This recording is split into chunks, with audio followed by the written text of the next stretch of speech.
વડાલીવાળા જયંતીલાલ ચુનીલાલ સોનીના નાના ભાઈ મનહરને ઈસવીસન 1951માં ટાઇફોઇડની બીમારીમાંથી ન્યુમોનિયા થઈ ગયો હતો।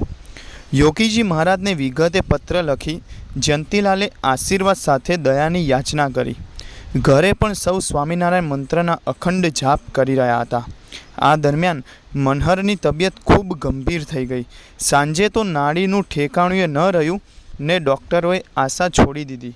રાત્રે 2:30 વાગે ડૉક્ટરોએ મૃત્યુ જાહેર કરી દીધું કે મનહરભાઈમાં કાંઈ નથી, હવે તમે એને ઘરે લઈ જાઓ। સૌ તેમને ઘરે લાવ્યા ને સવારે યોગીજી મહારાજનો પત્ર આવ્યો। સૌમાં આશાનો સંચાર થયો કે યોગી બાપાએ આશીર્વાદ આપ્યા હશે।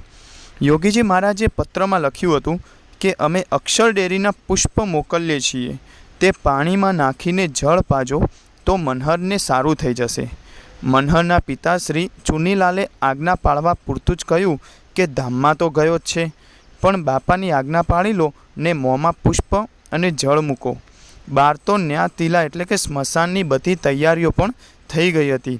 જયંતીલાલે હિંમત રાખી આશા અને વિશ્વાસ સાથે તેમણે જે જળ હતું એ મોઢામાં મૂક્યું અને તે પાણી ગળા સુધી નીચે ઉતરી ગયું।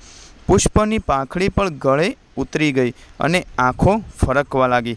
નાડી ધીમી ધીમી ગતિએ ચાલુ થઈ અને પુષ્પની અડધી ઉપરાંત પાંખડી અને 4-5 ચમચી જે અક્ષર ડેરીનું જળ હતું તેના ગળે ઉતરી ગયું અને 1 કલાકમાં તો એકદમ પરસેવો છૂટ્યો અને તાત્કાલિક ડૉક્ટરને બોલાવ્યા। તે આશ્ચર્યથી બોલી ઉઠ્યા, ખરેખર ભગવાને જીવ પાછો મોકલ્યો છે એમ તેમણે કહ્યું। મેં પણ યોગીજી મહારાજનું નામ સાંભળ્યું છે, પણ તેમની ઈશ્વરી શક્તિ આજે અનુભવી અને આ પછી થોડા દિવસમાં મનહરભાઈ સંપૂર્ણ સ્વસ્થ થઈ ગયા અને ડૉક્ટરોને થયું કે અહીં કોઈ પરમ આધ્યાત્મિક શક્તિ કામ કરી રહી છે, નહીં તો આ પરમાત્માના ધારક પુરુષ પરમ શક્તિના વાહક સિવાય મૃત્યુમાંથી કોણ ઉગાડે।